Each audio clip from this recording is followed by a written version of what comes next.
Hello, this is Patrick. Welcome to Sports Treble. This is where we discuss everything sports. Okay, I mean everything.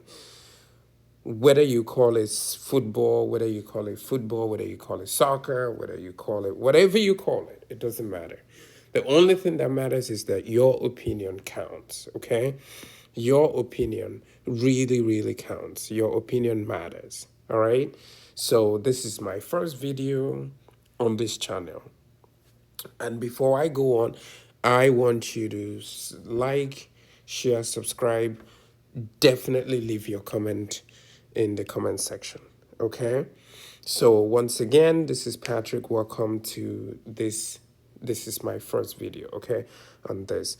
On this channel, we will discuss things like we will talk about tactics, we'll talk about transfers, we'll talk about the VR, we'll talk about refereeing decisions, those that are controversial, those that are not. We'll talk about so many things, okay? The Premier League, Champions League, I mean, you name it, okay? We will cover it all. So, again, please subscribe, share, like, and drop your comments. So, today I want to start with Manchester United. You guessed that right. I mean, which is what other better place, right? Where else can I possibly start from if not Manchester United, right? There's there's probably no other football club that commands the level of attention like Manchester United while being atrocious on the pitch. I mean, they are pathetic on the football pitch. But we know that this is this is a juggernaut. This is a giant of a football club, right? They're probably, like I said, the only football club that can grossly underperform and still retain the relevance, be talked about more than even the champions. Okay? So I want to put a question to you. I really do want you to think about this question. That question is, because if you've been listening, if you've been following what the happenings in this sports industry, you would have seen highlights of people like Marcus Rashford, people like McTominay, people like Rasmus Højlund, all right? Even people like Garnacho, okay? Anthony scoring goals. And the sensationalist overdrive, it's at the highest level now. We're hearing things like, is Manchester United the problem? Okay, so my question to you is, do United players perform better? Do they perform better when they leave Old Trafford? Do they? So I want you to think about that. Because that's the kind of thing that is flying around, and that's why I'm looking at this article from BBC, okay, and they're asking the same question: do players thrive after they have left Manchester United, or were these players who rightly deserved to be let go? Were these players who rightly deserved to be cut from the team? Okay, so I'm very, I was seeing these highlights, people getting too sensational. And I just had to talk about this. I just had to begin my first sports coverage on Manchester United, especially on this topic. I mean, I'm hearing things like maybe we should bring people like Rashford back. Are you kidding me? What are you talking about, bro? Are you on some cheap stuff? So let me take you back to memory lane, all right? As much as I'm not a historian, as much as I do not want to turn this into a history lesson, but at this point, the selective display of memory from a lot of people, especially the media, it has gotten to a point now where we have to remind ourselves where we were and where we used to be. It's imperative at this point. All right? We all remember Marcus Rashford. I mean, who doesn't know the kid who announced himself by scoring, was it 2 goals against Our arch rival, Liverpool. Oh, I can't stand those people, right? We remember the day he announced himself as he has arrived. And people like me, we all thought he was going to be the next thing. He was going to be a legend. He would become the next Cristiano Ronaldo. Even at some point, he had 30 goals a season. And we were clapping. Again, the overdrive. The overdrive went, they went crazy. Sensationalizing everything he did. At some point, he was being compared to Mbappe. He was going to be winning the Ballon d'Or, right? But what followed? After that, what happened? What I saw was a deep in form. And I'm not naive. I did not start watching football last night. I understand that form is temporary, but class is permanent. I understand that. I can take a few periods of any player not performing to their highest level. I can understand the deep in form. So some of us, we waited. We were patient. We were rooting for this guy, hoping that he would discover the Marcus Rashford we all thought he would be. But I was wrong, just like so many other people. I mean, this became so bad that during certain games, I was literally asking myself, was there a way that I could open the TV and bring this guy out? Where do you want to start? The body language. He became someone I could not recognize. Sluggish, not putting in the effort. Like I said, at some point, I wanted to open the screen and drag him out. Fine. Last summer, he was sent to Barcelona, albeit on a loan. All right? Rashford at Barcelona has managed to score 2 goals and 4 assists. What am I hearing?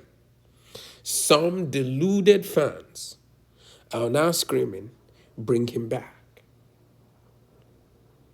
You start hearing headlines like this. You start seeing headlines like this. You start seeing all this content about potentially bringing him back. So I said, you know what? For those fan base, for those people who have selective memory, it is time for somebody to remind you where we were. And I am by no means saying that everything is rosy at Manchester United. But to be clamoring for the likes of him to be back, again, I must ask you, are you on some cheap stuff? Do you really mind to share what you are smoking? Let's go to Rasmus Højlund. I mean, the guy came with so much promise, so much potential. The next Haaland, they called him. Right? Now he has 4 goals at Napoli and 0 assists. Everybody and their mama are losing their minds. McTominay, this season he has 1 goal. Although I give you this, last season he was exceptional. I get all of that. But here is the reality. Point number 1. People who are quick to blame Man U have suddenly forgotten that Rashford in 2022-2023 season scored 30 goals. So you think I am going to jump out of my seat because he has 2 goals and 4 assists? You people need to be calming down. I mean, the guy scored 30 goals at Manchester United. So suddenly the problem is Manchester United. He has forgotten how to play football at Manchester United. Now he's gone to Barcelona. He scored 2 goals. 2 goals. 4 assists. He's the next Mbappe now. We've seen this story before. Let's crown him the Ballon d'Or. And this is the problem. Too much overreaction. So I felt it was time to remind people that in the shirt of Manchester United, this guy scored 30 goals. And as much as I am hoping and wishing that he will discover the old Marcus Rashford, I can stake my money on this. He will not come close to 30 goals at Barcelona. So once again, tone it down. Calm down. Calm down. Let's go to Rasmus Højlund. In 2023-2024, he scored 16 goals. Something thereabout. I could be wrong. 10 in the Premier League. I believe it were 5 goals in the Champions League. And some maybe 2 assists. The guy just scored 4 goals. Everybody's like, see, I told you, the problem with Manchester United. Calm down. Slow down. Okay? Calm down. So stop your clickbait. Calm down. All you sensationalists and the clickbait fans looking to say something to be relevant. Slow down. McTominay, he scored 10 goals in 2022-2023 with 3 assists, playing mostly as a substitute. Went to Napoli, scored 12 goals, which is well within his average. So what is this about? Oh, they leave Manchester United, they turn into Ronaldo and Messi. No, they don't. These are average players, whether you like it or not. You can color it however, you can put a lipstick on it. Like I said, is the environment at United the best? Hell to the no. I will be the first person to tell you that. But this notion that they are now doing better once they leave Manchester United, it is simply not true. It's coming from typical reactionary fans who want to jump on anything to get relevance. But don't worry, we are here now. People like me who bring you the reality check. We call it the way that it is. And you are welcome to disagree with me. So I've started hearing all these things. Oh, bring them back. The problem was Manchester United. Again, 2 things can be true at the same time. You can walk and chew gum at the same time. Yes, there are fundamental problems at Manchester United. I mean, that will be another video on itself. From management to ownership to leadership to culture.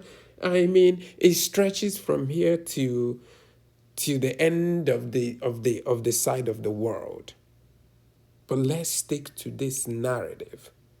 Oh, these people thrive after they leave Manchester United. They don't.